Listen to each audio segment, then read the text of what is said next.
Anti, നിങ്ങൾ ഇതിനു മുമ്പ് ഏതൊക്കെ ട്രീറ്റ്മെന്റ് ആയിരുന്നു ചെയ്തിരുന്നത്? അത് 2014 പെരിന്തൽമണ്ണ EMS ഹോസ്പിറ്റലിൽ നിന്ന് വെയിൻ കട്ട് ചെയ്ത് ഓപ്പറേഷൻ ചെയ്ത്.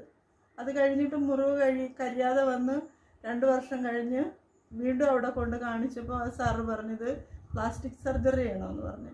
പ്ലാസ്റ്റിക് സർജറി ചെയ്യണമെങ്കിൽ അപ്പോൾ വേറൊരു മുറിവ് അവളുടെ മേത്ത് തന്നെ ആകണമല്ലോ എന്ന് കരുതിയിട്ട് ഞങ്ങൾ അതിന് നിന്നില്ല. പിന്നെ പിന്നെ ഹോമിയോയിലേക്ക് പോയത്. അത് കഴിഞ്ഞ് പിന്നെ ആയുർവേദത്തിലേക്കാക്കി. പാമ്പ് കടിച്ചതാണെന്നും പറഞ്ഞ് വിഷകാരിയുടെ അടുത്തുനിന്ന് അത് ചെയ്തു. പിന്നെ ഒരുപാട് അങ്ങനെ ഓരോരുത്തർ പറഞ്ഞു തരുന്നതെല്ലാം ചെയ്തു. അത് കഴിഞ്ഞ് ഒരു വൈദ്യര് പറഞ്ഞ് മെർക്കുറി ഇട്ടായത് പോവെന്ന് പറഞ്ഞു. അതുവരെ നോക്കിയിട്ടുണ്ട്. അതൊന്നും എൻ്റെ അറിവില്ലായ്മ കൊണ്ട് ഇത് കരിയാനുള്ള ഒരിതിൽ അതും ചെയ്ത് നോക്കി, എന്നിട്ടും കരിഞ്ഞില്ല. പിന്നെ അത് കഴിഞ്ഞ് കോഴിക്കോട് ഗ്ലോബൽ ഹോസ്പിറ്റലിൽ അവിടുത്തെ കൊണ്ടുപോയി അവിടുത്തെ ചികിത്സയായിരുന്നു. അപ്പോൾ അവിടുന്ന് ലേസർ ചെയ്യണമെന്ന് പറഞ്ഞ് ലേസറും ചെയ്തു. കഴിഞ്ഞ കൊല്ലം ലേസർ ചെയ്തു. അത് കഴിഞ്ഞ് മുറിവ് കരിയുന്നില്ല.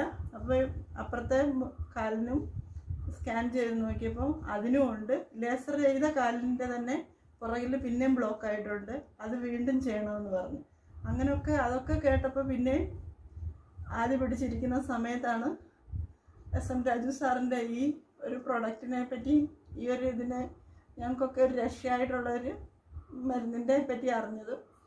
സാറിന് 100 നന്ദി പറയുന്നു. തോമസ് ഊട്ടി സാറും രാജു സാറും എല്ലാവർക്കും 100 നന്ദി പറയാം. ഇങ്ങനെ ഒരു പ്രൊഡക്റ്റ് ജനങ്ങൾക്ക് വേണ്ടി ഇറക്കിയതിനും അവരുടെ ആ ഒരു ത്യാഗത്തിൻ്റെ ഫലമായിട്ടാണ് ഞങ്ങളൊക്കെ സൗഖ്യം പ്രാപിക്കുന്നത്. അതിന് ഒരു 100 നന്ദി പറയാൻ എത്ര പറയണമെന്ന് അറിയത്തില്ല. നന്ദി പറയുന്നു.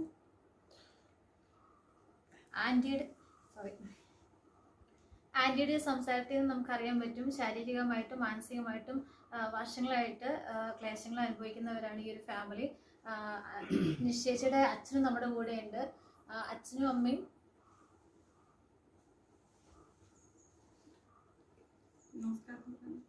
നമസ്കാരം. സാറും ബൈപ്പാസ് ചെയ്തിരിക്കുവാന്നല്ലേ? അതെ, ഞാനും ബൈപ്പാസ് കഴിഞ്ഞു. ഈ വേദലിക്സറിൻ്റെ പ്രോഡക്റ്റ് കഴിക്കാൻ തുടങ്ങിയ പിന്നെ നിങ്ങളുടെ കുടുംബത്തിന് വന്നിട്ടുള്ള ഒരു നന്മയെ പറ്റി ഒന്ന് പറയാമോ സാറ്? ഇതിൽ പറയാൻ വാക്കുകളില്ല. ഒരുപാട് വേദന, ഈ മരുന്ന് കിട്ടിയപ്പോൾ ഒരുപാട് മനസ്സിൽ ഒരുപാട് സമാധാനം.